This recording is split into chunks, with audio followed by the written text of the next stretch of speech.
Well, if you are looking to start investing your money, the amount of options where you can save can be overwhelming. Luckily, though, Troy Sutton is here to set the record straight in this week's KTAB Financial Friday. Hello and good afternoon, good evening, good morning, whatever they said on the Truman Show back then.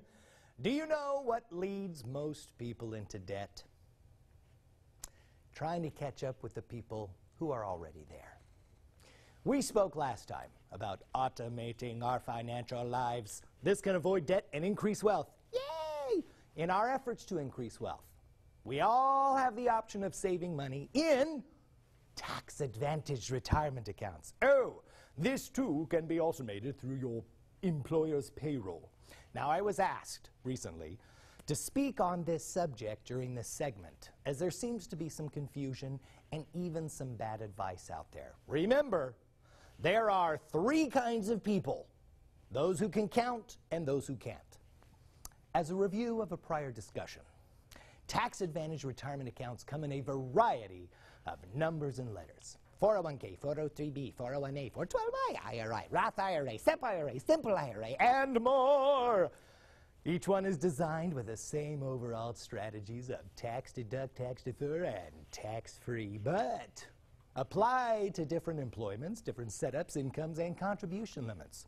Today is not a masterclass on all of those plans, so suffice it to say, it would behoove many of you to find a qualified counselor who knows these plans and can advise you accordingly.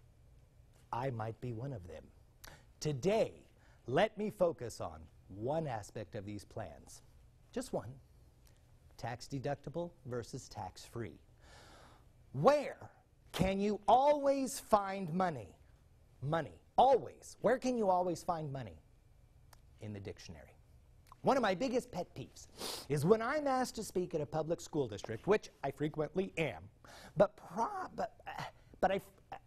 I'll get there after some misguided but maybe well-intentioned financial salesmen have been there. They will come in, tell all the teachers to sign up for the latest and greatest 403b program without a correct understanding or no understanding of the tax status of their new customers. See, a 403b is just like a 401k. So the same thing applies in a 401k or a 457. The problem isn't the plan itself. It's the tax advantage selected when the teacher or the employer starts contributions. You see, there's two kinds of 401ks, 403bs, 457s, and IRAs. Those are the most common plans.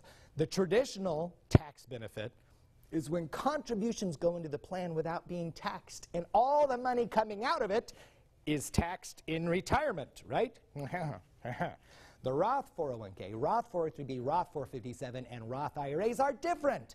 The contributions going into these plans have already been taxed, but all the money coming out is tax-free. Generally, everybody needs both, but not always. So here's my pet peeve. I saw people putting money into a traditional 403b or 401k who had no business getting a tax deduction.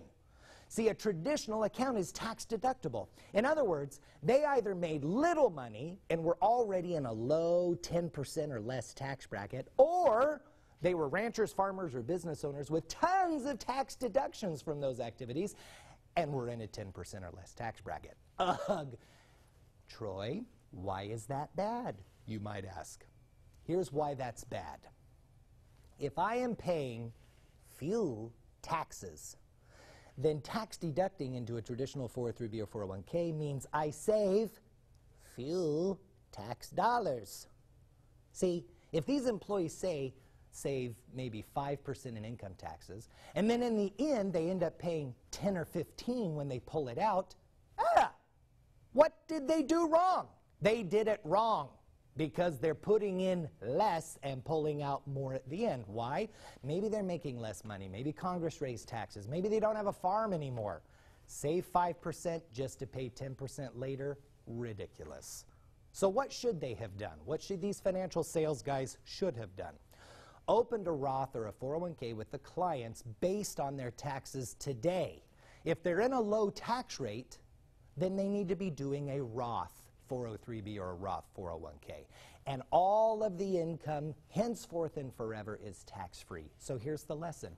If you need a tax deduction because you're paying too much to Uncle Sam, and I mean too much, like 22% or higher, then start your 403B, 457, or 401k as a pre-tax contribution.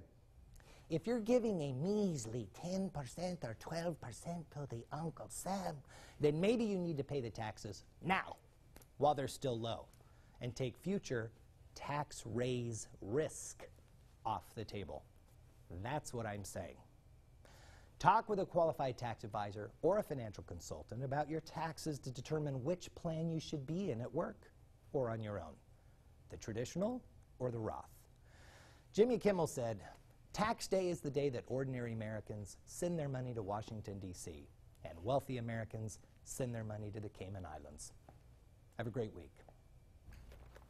Thank you, Troy. If you would like to contact Sutton Financial Group, they are located at 2449 South Willis in Suite 106. You can call them at 437-0709 or go to suttonfinancialgroup.com.